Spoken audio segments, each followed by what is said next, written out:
আমি হাওড়া থেকে এসেছি। জয় শ্রীকৃষ্ণ, রাধে রাধে। এই দিদিভাই হাওড়া থেকে এসেছিলেন তার লাড্ডু গোপালজিকে নিয়ে আমার কাছে অঙ্গরাগ করার জন্য।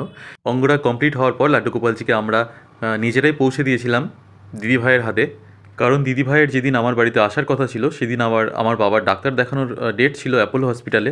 তো আমি দিদিভাইকে আসতে বলেছিলাম অ্যাপোলো হসপিটালের সামনে। তারা এসেছিলেন ওখানে, কারণ তার বাড়ি থেকে অ্যাপোলো খুব একটা দূরে নয়। ওখানেই আমরা তারপর দিদির হাতেই পৌঁছে দিলাম তার লাড্ডু গোপালজিকে। আর এরকম একটা ঘটনা মনে হয় প্রথমবারই ঘটছে যে অ্যাপোলো হসপিটালের সামনে লাড্ডু গোপাল।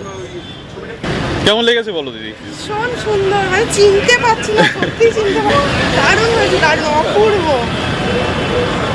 এত তাড়াহুড়োর মধ্যে আপনি যে মানে এতটা ধৈর্য ধরে এইভাবে করে দিয়েছেন, সত্যি ভীষণ ভালো লেগেছে, ভীষণ। মানে আমি জাস্ট ভাবতেই পারছি না এটা আমি দিয়ে এসেছিলাম যাকে, সেই